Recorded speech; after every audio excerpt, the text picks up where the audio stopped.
The Galactic Council chamber fell silent as the final human transmission crackled through the speakers. Jasmine's voice.com and measured, echoed across the assembled delegates from 1,000 worlds. This is Commander Jasmine Chen of the United Earth Fleet, transmitting from Station Kepler 442 to the Galactic Council, and all species who voted for humanity's extermination. You have made a grave mistake. You believe you've cornered a wounded animal. What you've actually done is awaken something far more dangerous. You just signed your extinction. The transmission ended. The Vrexian ambassador chittered with amusement, his crystalline exoskeleton reflecting the chamber's bioluminescent lights. Empty threats from a dying species. Humanity will be eliminated within a solar cycle. They were so very wrong. Kevin Rodriguez floated in the observation deck of the ESS Defiance, humanity's last dreadnought, watching the blue marble of Earth shrink behind them. Evacuation protocols were nearly complete. 5 billion humans scattered across colony ships, heading to coordinates only a select few knew. Penny for your thoughts. Jasmine drifted beside him, magnetic boots disengaged. Kevin's jaw tightened. They gave us two choices. Submit to genetic modification that would make us docile, or face extermination. All because we wouldn't kneel. Because we're too dangerous, Jasmine corrected. Too adaptable. Too stubborn to accept our place in their carefully ordered galaxy. She pulled up a holographic display showing the Council's fleet, 15,000 warships from 67 species. Converging on Earth, they fear what we might become. Then let's show them what we already are. Jasmine smiled, cold and sharp. Already in motion, Commander Rodriguez, Project Prometheus is live. The Galactic Council had studied humanity for decades. They understood human biology, human psychology, human warfare. They had concluded that humanity was too volatile, too aggressive, too creative, in a galaxy governed by ancient protocols and rigid hierarchies. Humans were chaos incarnate. What the Council failed to understand was that humanity's greatest weapon wasn't their ships or their weapons. It was their absolute refusal to accept defeat. While the Council debated and pontificated, humanity had been preparing, not for war, not initially, but for something far more insidious. They had been learning.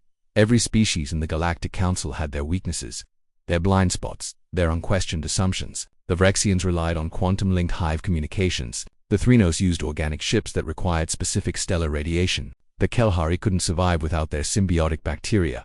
Humanity catalogued everything. Fleet approaching Earth's orbit, Kevin announced from the tactical station. 15,473 vessels. They're forming execution formation. Jasmine stood at the command chair, hands clasped behind her back. Around her, the bridge crew worked in disciplined silence. They were the best humanity had to offer, and they knew this might be their last stand. Deploy the Prometheus packages, she ordered.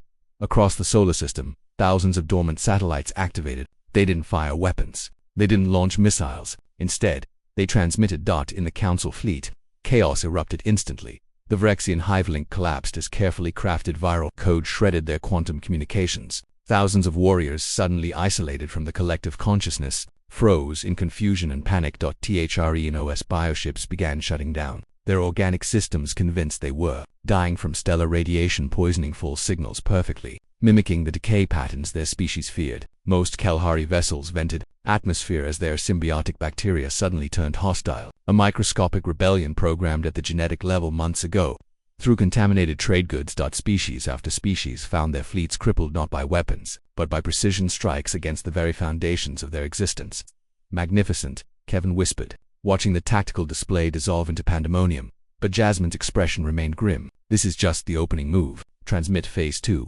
Across the galaxy, on every Council world, humanity's final message played. Not a threat this time, but information. Detailed schematics of every Council member's technology weaknesses. Exact coordinates of military installations. Encryption keys for secure communications. Humanity released everything they'd learned, freely, to every species the Council had subjugated. Every faction they'd oppressed. Every civilization they'd kept deliberately primitive.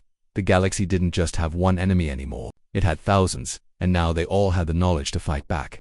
This is Commander Jasmine Chen, transmitting to all who can hear this. The Galactic Council chose to eliminate us for being too dangerous to control. They were right about the dangerous part. We gave them chances for peace, for coexistence, for mutual prosperity. They chose extermination instead, so we've made our choice as well. We're not going quietly. We're not going alone. And we're leaving a gift behind: freedom. The knowledge to break your chains. The tools to fight your oppressors. Use them well. Kevin moved beside her as the transmission ended. The colony ships, already at the rendezvous points, new worlds, far beyond Council space, will rebuild, and by the time they find us again, if they survive what we've unleashed, we'll be ready. Do you think they'll understand? Kevin asked. That we didn't want this? Jasmine looked at Earth one final time through the viewport. Her homeworld now surrounded by a council fleet tearing itself apart from within. They'll understand that humanity keeps its promises. We told them they signed their extinction. We always deliver. The ESS Defiance's engines flared to life, followed by the remaining vessels of the human fleet. They vanished into deep space, leaving behind a galaxy on fire.